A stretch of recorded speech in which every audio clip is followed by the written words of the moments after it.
In the silent darkness between Mars and Jupiter, a massive world of metal drifts through the asteroid belt. Cold. Ancient. Untouched for billions of years. A relic from a time before Earth even existed. Its name: 16 Psyche. Scientists believe this asteroid is unlike anything else in our solar system.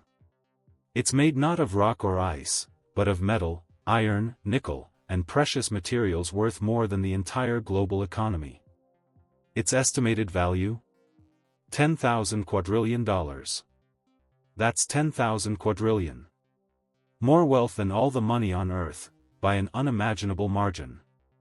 And in October 2023, humanity took a bold step. NASA launched the Psyche spacecraft, a mission designed not to mine this enormous object, but to understand it. To uncover how it formed, what it's made of, and whether it's the exposed core of a failed, shattered planet. Because if we can reach Psyche, if we can study it, if we can learn how to operate around a world of solid metal, then one day, we can mine it. And Psyche is only the beginning. There are thousands, possibly millions, of asteroids loaded with metals, water, and resources we desperately need. The question isn't if asteroid mining will happen. It's when. And who will get there first? Before we go deeper into this trillion-dollar frontier, if you enjoy documentaries about space exploration, future technology, and humanity's next giant leap, make sure to subscribe and leave a like. It helps the channel grow, and it tells me you want more videos like this. Now, let's continue. Why mine asteroids? The answer is surprisingly simple. Earth is running out of easily accessible resources. Rare earth elements are becoming more expensive. Platinum, cobalt, nickel, core components of smartphones, electric vehicles, batteries, and renewable energy systems, are difficult to extract and often come with enormous environmental and human costs. Mining on Earth scars landscapes. It destroys ecosystems. It pollutes rivers and oceans. And it releases greenhouse gases on a massive scale. Asteroids, on the other hand, offer a clean, limitless alternative. Many near-Earth asteroids contain more platinum than has ever been mined in human history. Others are rich in iron and nickel, perfect for manufacturing in space. Some contain water, one of the most valuable resources in the solar system, because water can be split into hydrogen and oxygen, forming rocket fuel. There are no forests to destroy. No communities to displace. No toxic runoff. Just raw, untouched material floating in space, waiting to be used. And the numbers are staggering. Asteroid 433 Eros alone is worth an estimated $20 trillion in metals. Asteroid 1986 DA could hold more platinum than Earth ever could. But 16 Psyche is on an entirely different scale. A brief history of asteroid mining attempts. The idea isn't new. Scientists have dreamed about asteroid mining since the 1970s. In the 2010s, startups like Planetary Resources and Deep Space Industries attracted global attention. They had ambitious plans and brilliant engineers, but the technology and economics weren't ready. Both companies eventually collapsed. But their failures weren't meaningless. They revealed the obstacles, the gaps in engineering, the economic bottlenecks, and the path forward. Then, in 2023, everything changed. NASA's Psyche mission finally launched. The Psyche mission, humanity's first visit to a metal world. Psyche is massive, about 280 kilometers across. Roughly the size of the entire state of Massachusetts. Scientists suspect it's the exposed iron-nickel core of a protoplanet that never finished forming. On Earth, we will never see a planetary core. It's too deep, too hot, too unreachable. But Psyche could offer our first direct look at what lies beneath the crust of Earth-like worlds. The spacecraft will arrive in August 2029 and spend nearly 2 years orbiting the asteroid. It carries advanced instruments. a magnetometer, a gamma-ray and neutron spectrometer, a multispectral imager. Together, they will map Psyche's surface, measure its composition, and analyze its magnetic history. The mission has faced delays and unexpected challenges.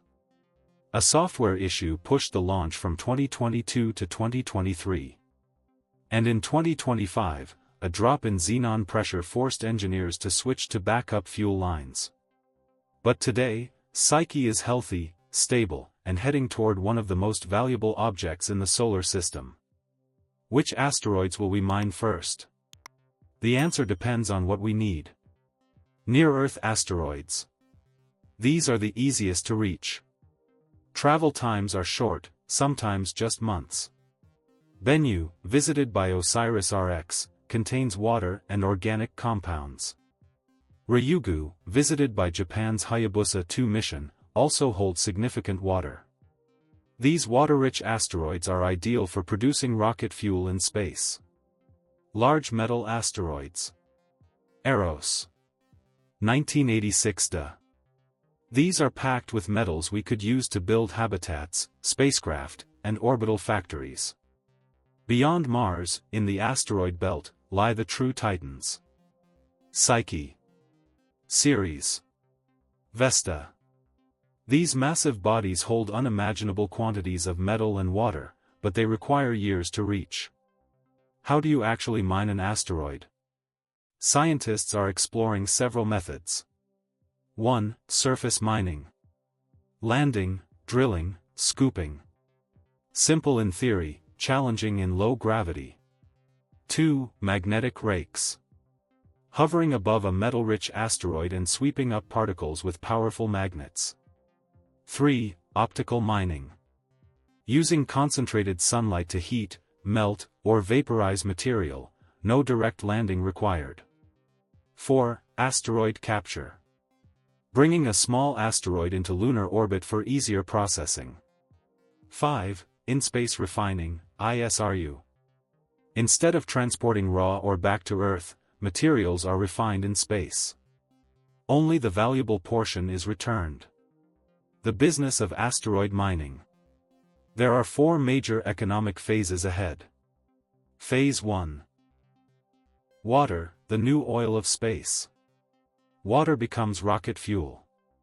Fuel depots in lunar orbit could cut Mars mission costs in half. Phase 2, Platinum group metals. High-value, low-mass metals return to Earth. Phase 3, bulk metals for space construction. Iron, nickel, aluminum, too cheap to bring down to Earth, perfect for building in orbit. Phase 4, full-scale space manufacturing. 3D printing spacecraft, stations, and habitats using asteroid materials. This is the foundation of a long-term space economy. Legal and ethical challenges. Who owns an asteroid? Under the 1967 Outer Space Treaty, no nation can claim celestial bodies. But countries like the United States and Luxembourg have passed laws allowing companies to own extracted materials. There is no universal system. No enforcement. No global agreement. The future of space mining could become a new Wild West, first come, first served. What happens next? 2025, Astroforge attempts the first private asteroid rendezvous. 2029, NASA's Psyche arrives at 16 Psyche. 2030s, first water extraction missions begin. 2040s, commercial mining expands. 2050s, large-scale construction in space. This isn't science fiction anymore. The technology is emerging. The economic incentives are clear. And the resources are out there, waiting. If you found this documentary interesting, don't forget to like the video and subscribe for more content about deep space exploration, future technology, and humanity's next frontier. Your support helps this channel reach more people who love space just as much as you do. Thanks for watching, and I'll see you in the next exploration.